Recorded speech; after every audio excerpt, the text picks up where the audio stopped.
Resources Committee to read the usual convener statement. This meeting has been held remotely and also in person and will be filmed and recorded for live and subsequent broadcast available through the Council's website. The Council is a data controller under the General Data Protection Regulations and the Data Protection Act 2018. We broadcast and record Council meetings to fulfil our public task obligations to enable members of the public to observe the democratic process.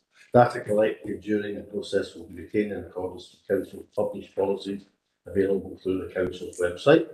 Members of the Council are reminded that they should follow the Council's established meeting protocols, including around the use of the chat facility, and that comments made in the chat facility are visible to all participants in the meeting, which may include members of the public who have also received invites to the meeting.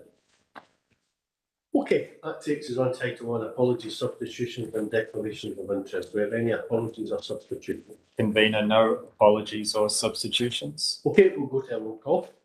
Can the following councillors please indicate if they're present at the meeting? Councillor Armstrong. Present in chambers. Councillor Curley. Present in chamber. Councillor Law. Present in chamber. Councillor McCabe. Present in chamber. Councillor McCormick. Present remotely. Councillor McCloskey. Present in the chamber. Councillor Maguire. Present remotely. Councillor McVeigh. Present in chamber. Councillor Moran. Present in chamber. Councillor Robertson. Present in the chamber. Councillor Wilson. Present remotely. Are there any declarations of interest? None.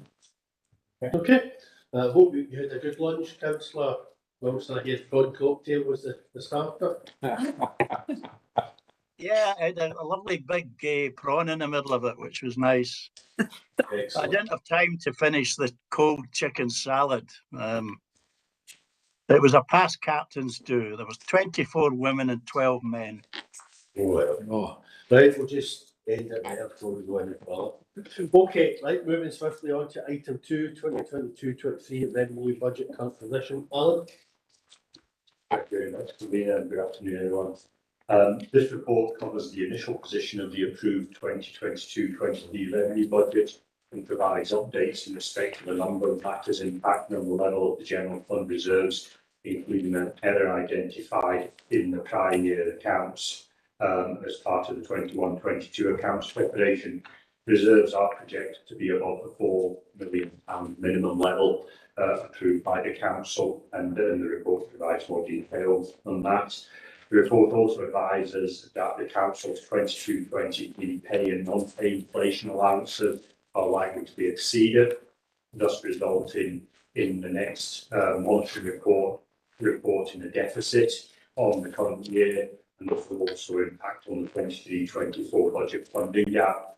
Finally, there's a short update on the outlook for the council's finances based on the recently published Scottish Government Resource Spending Review.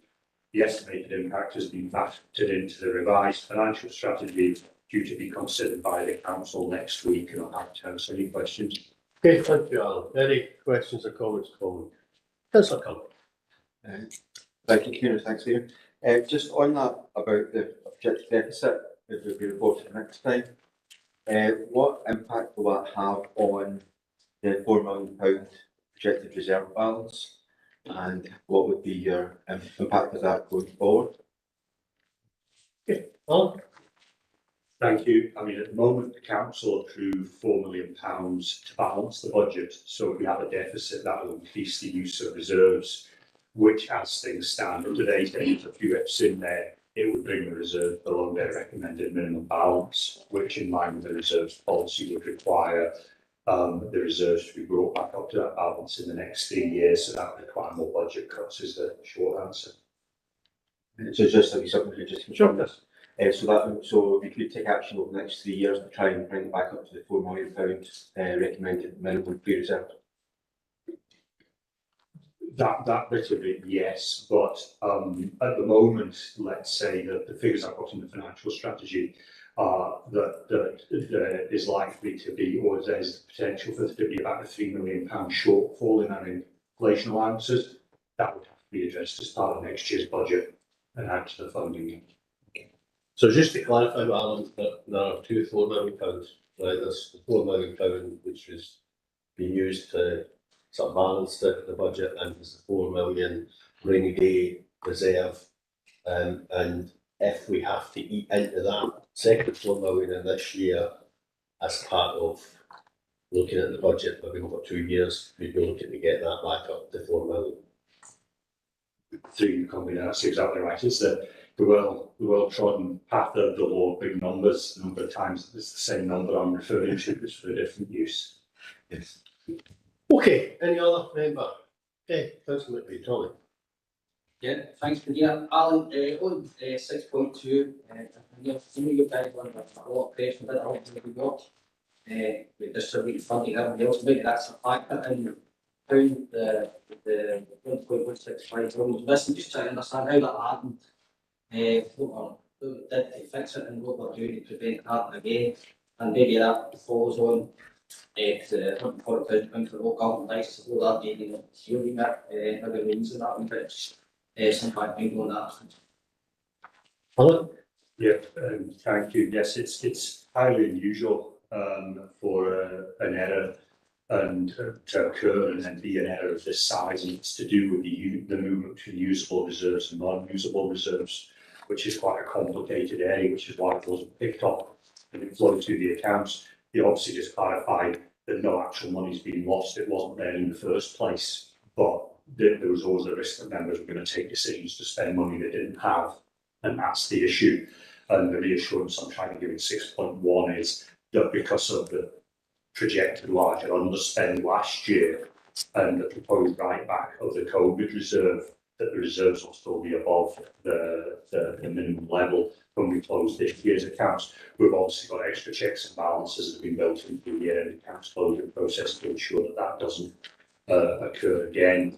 The local election earmarked reserve, most elections are funded by the UK or the Scottish Government. The local elections are not. And due to the changeover of staff that we've had in the organisation, that wasn't picked up, but that was addressed before we actually began to incur the expenditure as part of the budget through an emergency powers process, which is outlined in the report. Okay, thank you, thanks. So in terms of the election, we don't budget every year for the council elections because they only take place every 5 years. It makes sense, it was just an oversight, that provision, one-off provision wasn't made. But fortunately, Waterland saved us a wee bit of money. Okay, any other questions from colleagues? Yes. Just on that, obviously, you're not going to be quite tight sometimes, well, usually it's very tight every year trying to balance the budget.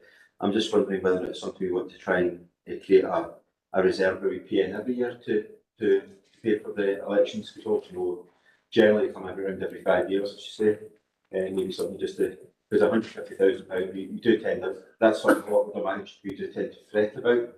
So I'm just wondering whether it would be worthwhile, but getting something else we pay £20,000 to £30,000 per year and just build up a general reserve we can use every 5 years. Paul? There are a very small number of areas where we incur spend every so often. Things like property inspections, we have to do a school condition survey, but that tends to be like every 10 years. I would propose setting aside, let's say 10,000 a year to spend 100,000. I would think that we've got more flexibility in our reserves to be able to afford a one-off cost than ask elected members to make an extra £30,000 worth of budget cuts, which is what I'd be asking for if this was the case, because understanding members would say, can we not just fund that reserves every 5 years? So on balance, I would say that the way that we do it at the moment is correct, provided we don't forget about it. And I think that's the thing here. Okay. Okay, any other questions? Okay, so just Alan, in terms of the sort of, I suppose, the implication for the spending review and the strategy, we're going to get a member briefing next Thursday on that, by the strategy going to the full council, which obviously give all members a chance to ask about the sort of medium-term outlook. Yes, good minute. Okay, no other questions, we agree with the recommendations? Agreed. Okay, thanks, Phillips.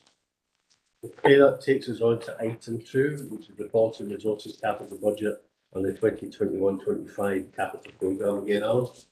Thank you, Robina. This report shows the current position of the approved 2021-25 capital programme, which I'm pleased to report is within the limits set by the council. And it provides an update on the committee's own capital programme, and specifically the £0.8 million COVID allowance, which a small amount was allocated towards renewable approved wall in the waterfront, and from which is proposed to allocate another £200,000 to both property and to roads to meet the material cost inflation pressures within their capital programmes, to allow them to try and maintain the level of delivery that members would expect. The report also advises of the end of the business property renovation allowance scheme after 7 years, and the return of £400,000 in respect of the social work information system replacement allowance. And I'm happy to answer any questions. Okay, thanks, Alan. Any questions, colleagues? Try to see if anybody else has got questions. This, Too keen to this thing, something like that. you're always keen to. With respect to the item 3.4 recommendations and the cost credit allowance, how much have you got left? Is that, I presume that's near Mark German, how much have you got left? Well, Through convener, we started off with 1.6 million. Then, as part of the budget, we halved that sum because we needed the money for something else. And of the 800,000 prior to today's meeting, 75,000 has been allocated to the removal of the floor because it came back over cost. And that then left 725,000. The proposal here, if agreed, would leave £325,000 for the capital cost pressures. There's obviously COVID earmarked reserve on the revenue side as well. Thank you. so again, we're going to experience real pressure on our capital programme in the next few years. We gain confirmation of a flat sort of cash basis and the impact of inflation and other factors. Yes, it's just the same fact that places like roads and property services are heavily reliant on materials to deliver their projects, and things like bitumen, 40, 50, 60% increase in price. And if we don't put more money into the roads programme at this point in time, then members will notice that there's less work being done because they just can't get the same amount of work done for the big bang for the buck, to use the technical term. So this would help the roads team, the property team continue to deliver. Okay. No other questions, colleagues? Do we agree recommendation? Oh, Tommy. I go on my island, unfortunately, Tommy. Alan, I think in 2017, we for capital budget, 8 million, now it's going to drop to 6 for the last 5 years, which I think is the other if you're going to significant pressure on that. Now, I know in the past you've looked at the overall EMR. Do you anticipate having to do that again to see if we can support capital programme, or is it a case of we're going to support it, cut something else? Well, You can't divorce consideration of the capital position from the revenue position. And I think, as I alluded to in the initial members' briefings that I gave, and I've certainly covered in the financial strategy, I think members are going to face difficult decisions around assets. There are certain assets like roads and pavements that you've got and you need to maintain. There are other assets that you could do without or manage without or have to manage without, because A, you've got pressures on the capital side just for basic investment through Eddie Montgomery's budget, and B, you've obviously got big challenges through the net zero agenda where significant investment will be required to meet the criteria there. So the capital programme was under significant pressure anyway. This is adding to it, the inflation is adding to it, and you haven't, in my view, got the capacity to potentially borrow as much because of the position of the revenue budget, which has a massive potential gap in it as well. So you go back 10 years, 15 years, we did a huge amount of prudential borrowing to support the school estate, the leisure estate, etc. Members through this committee, through the members' budget working group, and ultimately through the council, will need to weigh the policy priorities up and make decisions as part of this budget. no other questions? Do we agree recommendations? Agreed. I mean, I don't want to be best, but could you move over there so that I can see you? Everybody. Okay, moving on to item 4, colleagues, which is the finance services update, and then Alan's going to give a little report. Yes, thank you, Convener. This single report is trying to cover a number of things rather than individual reports, and covers 3 main areas. Firstly, it covers the wide range of initiatives being progressed by the Revenues and Benefits team, especially progress in respect of the £350 cost of living progress, which I'm pleased to report as the team has done exceptionally well to get the volume of payments out of the door in the time that they have. The current position of self-isolation support grants, so I was hearing today that obviously with COVID increasing within Inverclyde, the number of claims is beginning to increase again after they've just eliminated the backlog, and also the position of the Scottish Welfare Fund and the discretionary payments team position. The report also covers the position in respect to the digital strategy and the channel shift, and there's outlined in more detail in the appendix, and also covers the triennial insurance fund actuarial review, where officers recommend that no changes are made to the current strategy in terms of either the level of the balance or the contributions to the fund. I realise that last item is quite a technical item, and to provide more clarity or information is required. Okay, Councillor Possible. Thank you, Convener. Alan, just on 5.3 on page 21, with regards to the £350 cost of living award, is there an update on the final number? First of all, the number there is 16th of May. Did we get any more people claiming after the 16th of May? And then secondly, on those people who receive a council tax, a credit on their council tax account, if they decide or if they contact us wanting to then receive the cash, can they get the cash if they, maybe didn't realise before this point that they were eligible? And what's the position with regards to that £350 being used against council tax arrears? And if someone contacts us in arrears, can they still get the cash? Thank you. Thank you. I don't have the exact final figures, but I think we're looking in total at about 9,700 households will receive the £350. So all households that are eligible that we've identified who have contacted us will get the money.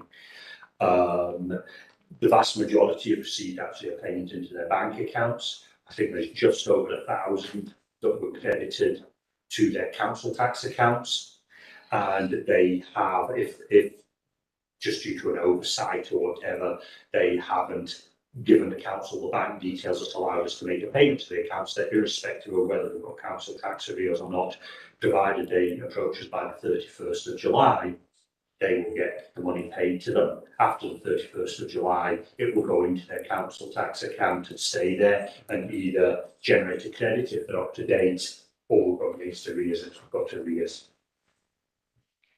There's that follow-up, Stephen? Just so I've understood that, Alan, so the deadline's now passed, is that right? So at this point, anyone who doesn't realise that they're eligible has to wait for the credit to appear in their council tax statement, is that right? But then they can, once it's on there, can they then claim it into their bank account?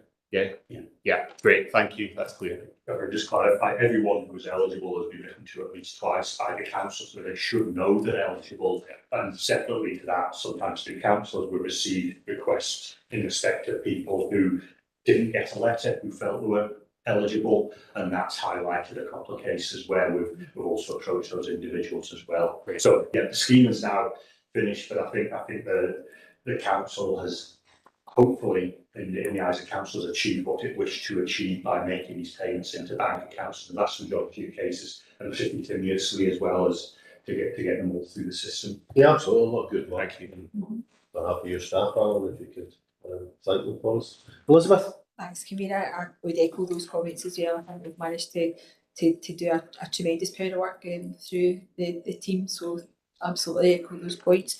The question that I've got is about the Insurance Fund actuarial review. Just in terms of there being a recommendation for no change to the strategy at a point where everything in everybody's world seems to have changed. I'm just wondering why, when we're looking at insurance, which is quite a fundamental protective factor for us, why given the change of everything in the world, we don't feel we need to change our strategy on that. The simple answer is because the actuary didn't really identify a need for us to. I mean, insurance is a long-term game. By and large, we own the same assets. We've got the same assets that we've had for quite a long period of time. The risks are not materially changing in terms of that, which is why we get the actuarial review, because they do a lot of complicated triangulation calculations based on claims history and what's going on in the marketplace.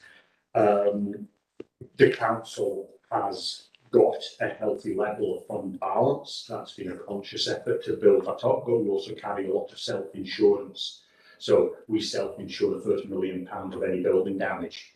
So you need a fund balance, should excess in simple terms, if you end up with a problem with a building. And same with employers' liabilities and public liability, it's about £50,000 a claim. So we do need a decent fund balance, and that's all part of the actuary's assessment of the fund. The main issue which has come out, which the insurance fund has been helped with, is the child abuse redress scheme, which I cover, where the Scottish Government is reducing funding to councils by £100 million over a 10-year period as a contribution to make payments in a sort of a, if I can call it, a light touch regime for the child abuse, anybody who goes through the redress scheme. And I am scoring that against the insurance fund. So rather than put an extra pressure on our recurring revenue budget, I've used the insurance fund for that. And that's what brings the insurance fund down to the sort of level which the actuary is looking at. The actuary is suggesting that we may want to put more revenue funding into the fund. But I'm looking at our claims history and saying, I genuinely can't see the need for it at this point in time. We keep on the review for another 3 years. And we review it then, because as the name indicates, every 2 years I get the actuary in to review the fund balance. So I think it's just been, you know, without patting myself on the shoulder, on the back, it's just been the strategy is right and it's really proven to work at this point in time. I just it's another one of my agility questions, I'm afraid. Just the strategies worked up to now, I think that's amazing, and we'll pat you in the back and we'll absolutely do that. But I'm just wondering if something did go wrong, are we okay? Are we all right if something really significant changed? Are we able to kind of agilely respond to that? Well, I mean, yes, as we have to do with anything, you've got to think about what would significantly change. What we've got through our insurance, without getting too technical, is as well as the excess, we've got what's called a stop loss.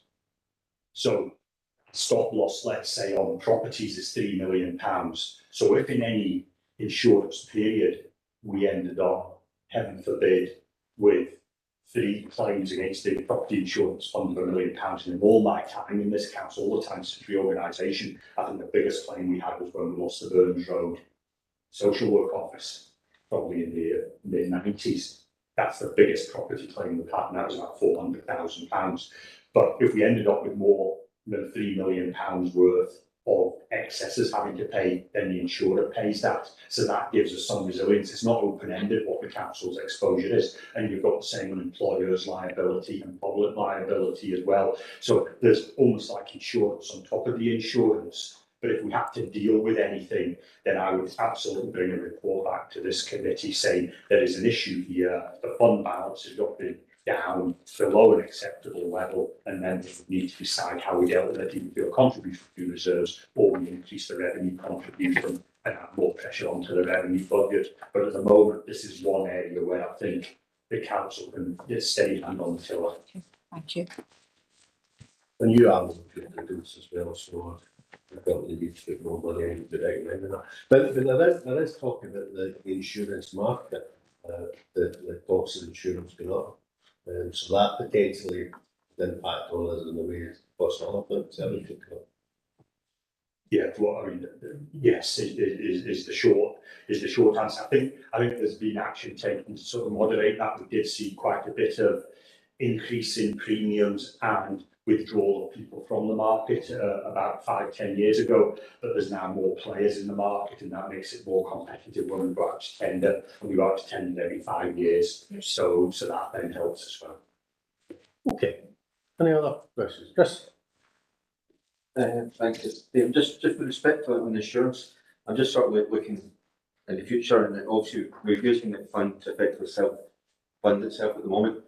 And obviously that actuaries are saying, well, we actually want to maybe increase that, and that our existing funding by £100,000 a year, and we're saying, no, actually it's okay at the moment. So basically, I was saying that possibly after 3 years, we might have another £200,000 budget pressure.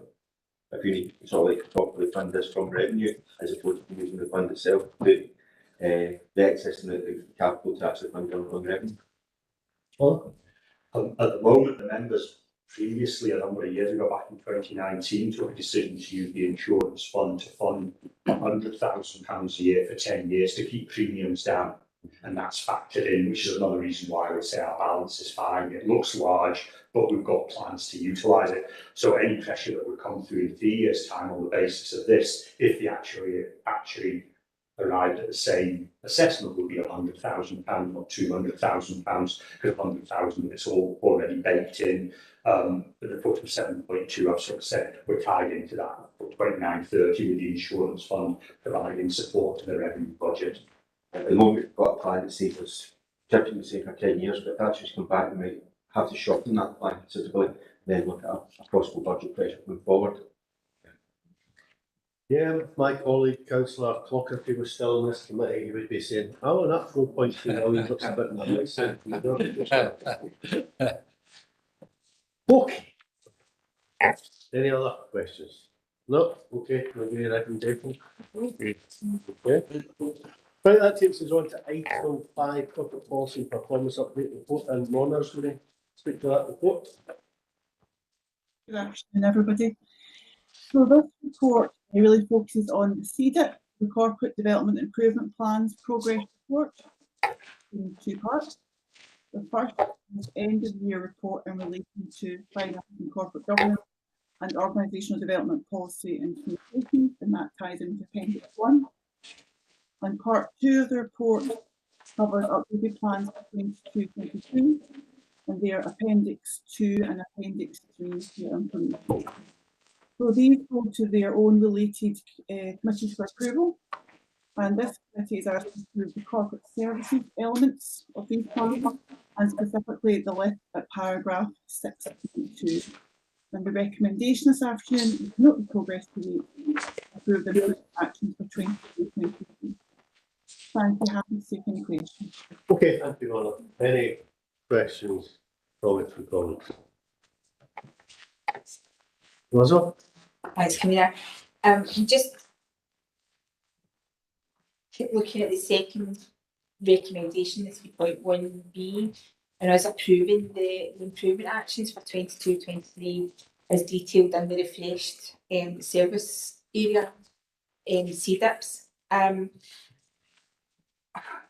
not wanting to not approve them.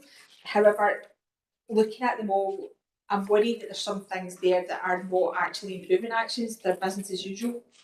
And when we did see that right in the beginning, we almost decided to make a distinction between things that would go in a service statement that said this is what you can expect from this director at this service, versus the things that that particular director or service were saying these over the period of this report are our clear improvement actions. So I don't want to delay the reports being operational and kind of being refreshed and doing the work that we have to do across the directorates. But I was wondering if that's something that could be looked at, because I know that they're not standstill documents. They are things that evolve and change over time. And I was just wondering if we could look at that and maybe kind of be a bit more strict on that again, because again, you're just aware that everything ends up in plans at times, and sometimes we really do need to focus on the things that are for improvement rather than business as usual.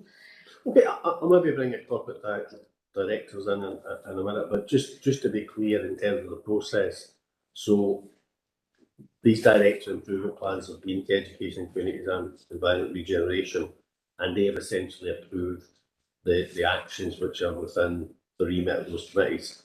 So what we're looking at is the actions within the remit of this committee, which are summarised in paragraph 6.2 in the report. So it is only those particular ones in a sense that we've got any latitude over, because the other ones have already been approved. But yours is obviously a general point. It's a general point. Yeah, That is a so general point. I'm happy to, maybe Ruth wants to come in on that and possibly Stuart.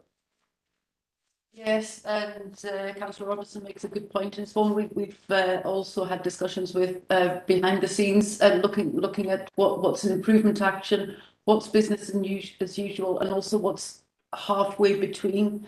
You'll see in a lot of the CDIPs it refers to strategies and take forward CLD strategies, communication strategies, and it's where that falls in as business as usual and where that links to improvements. But we have had the conversation and we are looking at the CDIPs and trying to make sure that we are linking it to the performance indicators and where they'll make a difference.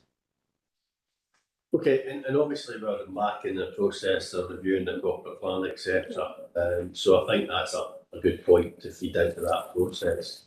That we end up with, as Elizabeth says, sort of actions which are focused on improvements. But I suppose you want to somewhere capture all the different sort of strategies that we are taking forward as well, even if they are in some senses businesses. Okay, Elizabeth, you want to come back in? Just coming back in on, certainly one of the ways that I think that was done in the past was through service statements and almost kind of going, this is the commitment of the education service, these are the strategies we're currently working on, these are the things that are just what we are doing, and that's all iterated, it's all there for everyone to see, but it's not reported on in a plan where you're focusing on the things that we want to keep an eye on and make sure we're improving on. So I think maybe, again, I know possibly too operational for me to slap my wrist if necessary, but I just think the two types of document could exist perfectly happily together.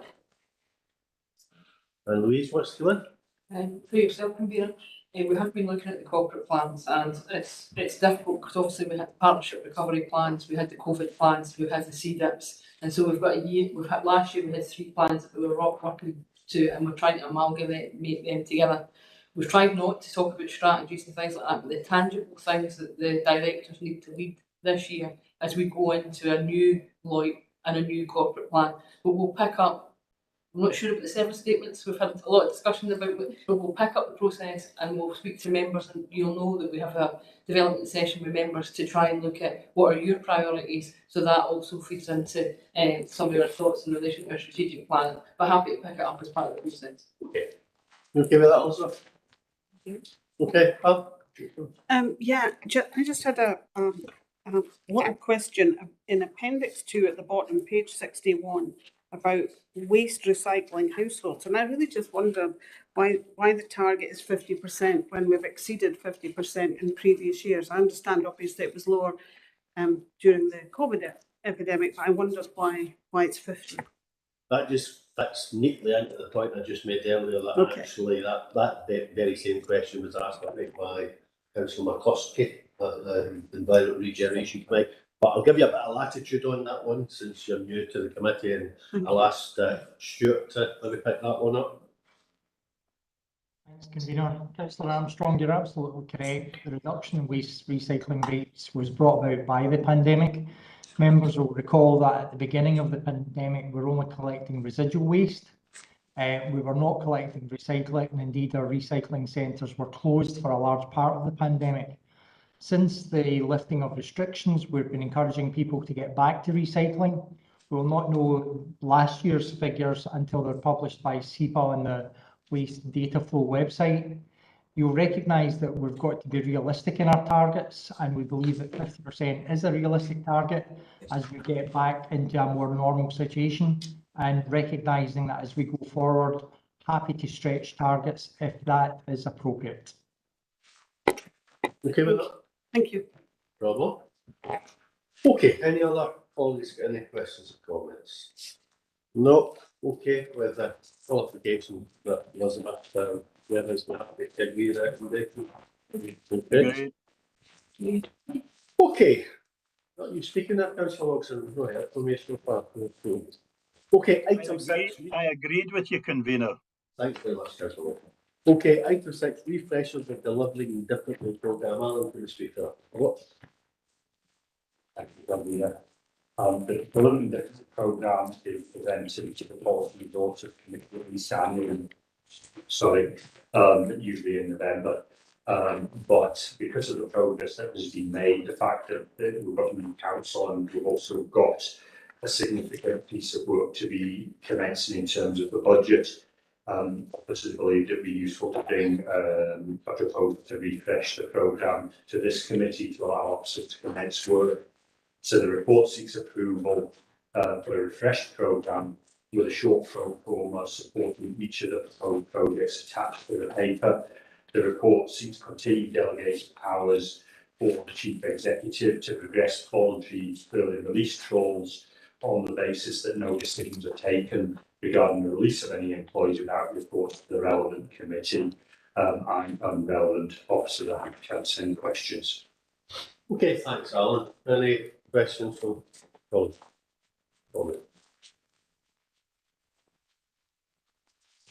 No, I don't see any. We're happy to take any recommendations. Okay, thank you, colleagues. Okay, that takes us on to item 7, Accounts Commission report on local government in Scotland overview 2022. And again, Monica's going to speak to that report. Thank you, Chair. So this gives an overview of a national report written by the Accounts Commission and published on the 25th of May. It considers the impact of COVID on recovery and renewal from a council's position, and also looks at nationally council's position to make long-term priorities. We see that paragraph 5 will summarise the 6 key messages coming from the Accounts Commission, and then section 6 specifically considers the Accounts Commission recommendations and assesses Inverclyde Council's approach in relation to each of those. And the recommendations are that the committee notes the content national report alongside the corresponding work already underway or planned by Inverclyde Council and considers any additional action required. Thank you. Okay, thanks, Mona. Any questions? Kirsty? Yes, thanks, Convener. Within the Local Government in Scotland report on page 141, it states that 2/3 of local councils have declared a climate emergency formally. Can you confirm if Inverclyde's among those? I'll maybe take that. We haven't, Chris Curley never put up a motion to the council to declare, so it's his fault. but we are part of Scotland and the Scottish Government declared a climate emergency, so we haven't, but we take the issue of climate emergency very, very seriously, and that again will be something that will be reflected within the new corporate plan and the life, etc. So yeah, you're right. Okay, Chris, you want to come in?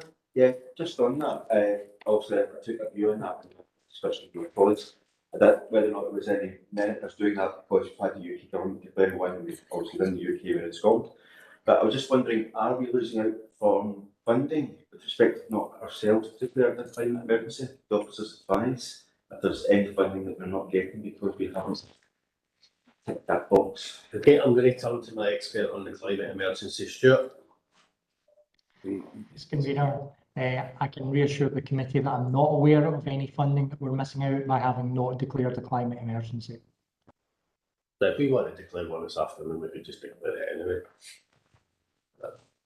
Effective. We're in a climate emergency, so we'll recognise that.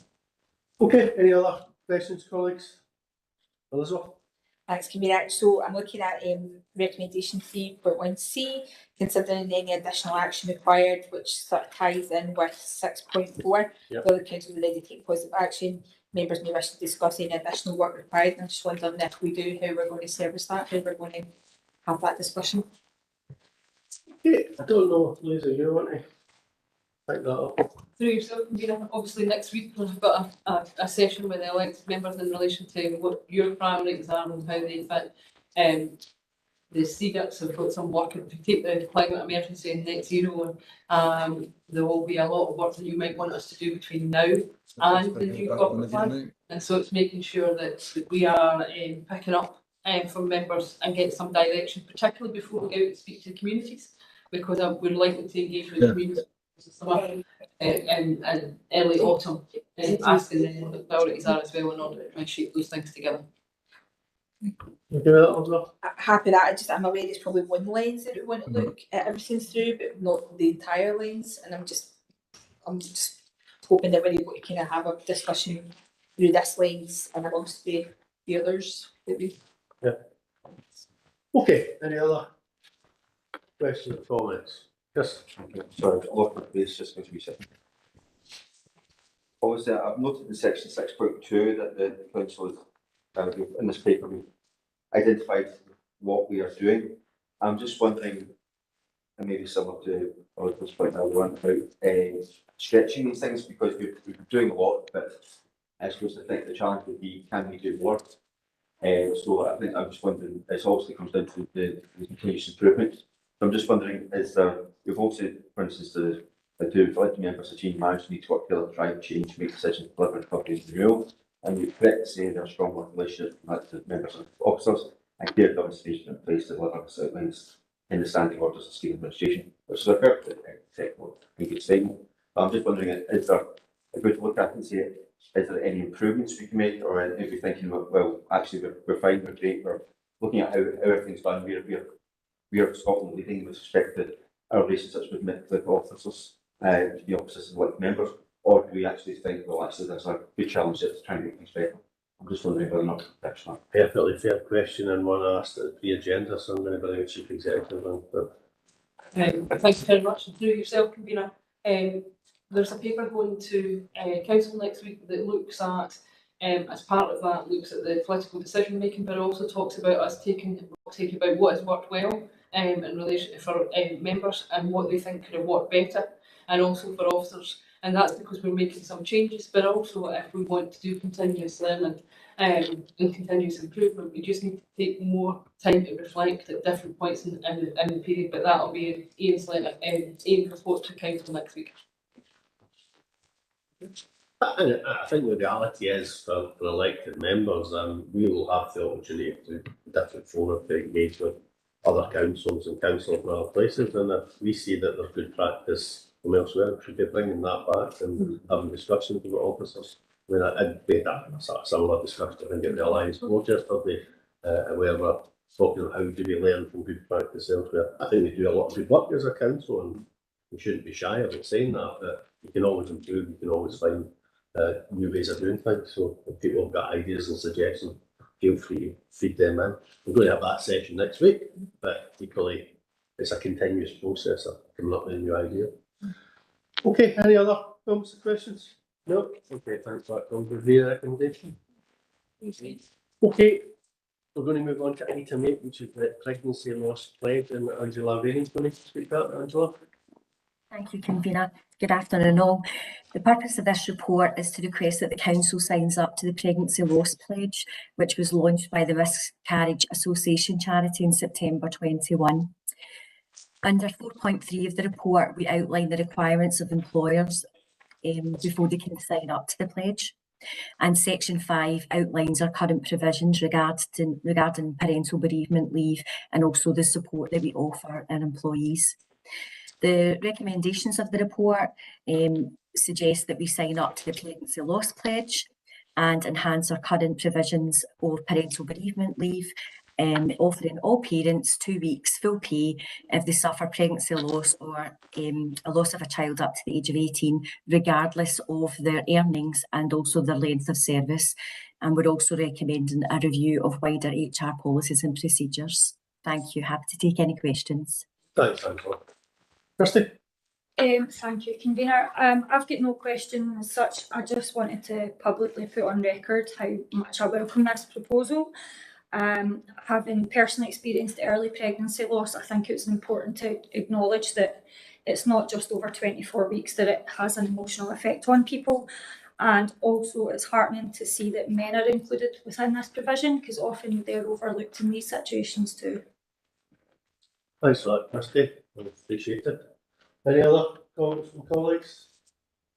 No, I think it's very important that we do sign up to this, and I think it's only right that we recognise the impact such a loss can have on people. I suppose if you've not experienced it, you don't necessarily understand it. Okay, can we agree a recommendation?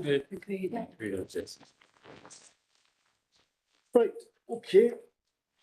Last item in the public section is item 9, review of committee report format. This could be controversial, but we'll take it anyway. Ian? Okay, thank you, convener. So, yes, this is just a report seek approval from committee on proposed changes to the council's committee template. The template was last formally approved back in 2006, so we've made a number of updates to that, and we've summarised that in the report. Nothing else to add, but I'm happy to take any questions. I'll be surprised if Chris Tully's not getting questions. Turn to the new boy, Councillor. Thanks, convener. Just a question to see if we can include this in the background paper section. Would it be possible to hyperlink background papers so that they're easily accessible from the paper? I just coming to this as a new councillor, it's often been a little bit difficult sometimes to source the background papers when you're trying to understand the history of things. So if it was just hyperlinked so that we could then access it through the website, quite useful. Yes, happy. I mean, I always try and do that where we can. I think sometimes there can be issues in terms of creating the links, but that's something that we'll pick up in guidance and training to officers. I think it's helpful. We have had issues with the links. So obviously you get the hard copy and it tells you what the link is. When you go into the system, there have been issues in terms of doing it. So I think it's a fair point. I think we need a consistent approach that works on that. Okay, Chris. You get 10 questions for us, Chris? No. 20. No, obviously, I'm glad to see that obviously it's been a couple of years now, COVID, etc., getting in the way. I think one of the last motions before COVID came along about ensuring we are considering the environment and climate change impacts within the reports of the committee. Ian got in contact with me, but unfortunately I wasn't able to get back to you in time. With respect to my views on this, I think generally I'm supportive. Obviously, it's given that space for officers to comment, which is a good thing. What I would suggest, I want to make sure this is a comment and a commentary from officers as opposed to a list and a note that's what it says here, list any environmental and climate change impacts which relate to this report. So the only thing I would suggest is remove, look at the standard report here on page 197, is just say list any. Just remove list any, just start with environmental climate change impacts which relate to this report. So I think that would make me more tempted for perhaps getting a commentary. But what I would suggest is not a multi-page environment impact statement, as you know, because I think that gets people really concerned. But what it is just to make sure that the officers say, well, okay, this is going to, if it's a new building, that's going to increase the and I don't know, let's say for instance, a good example would be the reduced carbon within that construction, with that new building would be whatever it is. But if you actually maintain an existing building, it'd be less, that kind of thing, that sort of stuff. So we know exactly when we make a decision, we make it purely, I would make it purely financial bounds, or we're looking at environmental places, things like that. So it's really just a commentary. We're bringing out what the officer should be considering at any point in time within the doing works with the regulations, etc., for looking at climate and anyway and the carbon, but just making sure that we can see that sort of information. So it's not just because it says IEG net zero strategy. It actually says, well, this is the actual impact. If we do this, it's going to be the amount of carbon in here, or this will have a reduction in carbon. That's what we can balance any financial with regard to the environment. Yeah, I'm happy to update it, of course, to put in something that, in terms of guidance to officers, that there's like a brief commentary. But I guess I'm very conscious that nothing is ever straightforward. I'm clearly no expert in this stuff, but there's often trade-offs, and as you say, whether you demolish or repurpose or something like that. But certainly, I think we would anticipate that it is more of a brief commentary, if you like, rather than just a bullet point list, if that assists. But that will take that. I think it just says list any, so I think it'd be better just to remove that, because I don't want to get just a case of all just stick net zero strategy, climate change, climate emergency. There we go, that's covered it. Yeah. I don't want to lead the officers down that because for the next 5 years of just saying. Yeah. Which would be fair to officers. Yeah, I mean, you could change it up to sort of like summarise or highlight or whatever. But I suppose the proof of the pudding will be in eating, and obviously we agree this and it's implemented and we see the reports, then we're saying that we don't think that's given us enough, then we can ask for more. But at least this establishes the and obviously there will be some reports where it's more relevant than others, somewhere we need more detail than others as well. So, but that's a fair point. Okay, any other comments, feedback, Elizabeth? Thanks, Convener. So my comment is about thresholds. Looking at the need for a quality impact assessment, an assessment on the Scotland duty and children and young people's wellbeing impact assessments. I'm just wondering if everybody knows what the threshold would be for something requiring one of those things or not. Because if I was someone writing a report and went, okay, no, I would just go no, perhaps go no, rather than understanding that, yeah, I need to check if there's a threshold by which something would have to have an EQIA or a child wellbeing impact assessment. But also, once they are, if say for example there was a threshold and then it was met and the assessment was undertaken, I'm not sure if the report says that we have to kind of find out what the result of that is. Or, for example, under equalities, it says yes, assessed as relevant and an EQIA is required, but it's not necessarily telling us who are looking at the report what the outcome of the EQIA is. And I'm just wondering how we close the loop on those things when the threshold is achieved. Yeah. Thanks, Councillor. So you're absolutely right. When it comes to the various different assessments, well, actually, just taking a step back anyway, is that, I think the convener and others have said, we need to support officers in this and provide suitable guidance and training so that they are, I think firstly, there's an awareness of whether or not you might have to undertake an impact assessment, then going through that impact assessment process and then understanding what you might have to do on the back of that to take account of the assessment that you have made.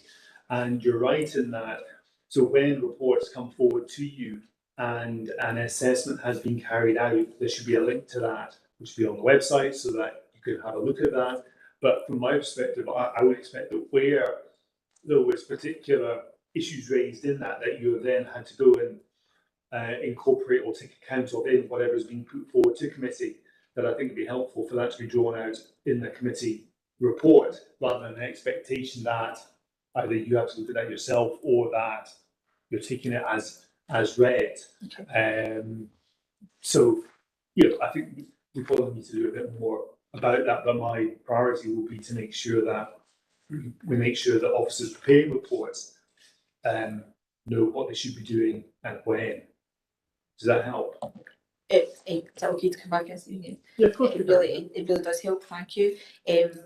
And again, I know thresholds maybe a good way to talk about it, and I know it's probably a bit more grey area than that, but if there are I would like to know as well, so that I know whether to have expected one or not, to sort of see what should require an equality impact assessment, what should require a wellbeing impact assessment. Well, that's maybe something we could usefully do some sort of member briefing on or something post the recess, because this will be at the heart of a lot of decision making, I would expect, throughout this term. So I think actually for a lot of people that'd be quite interesting.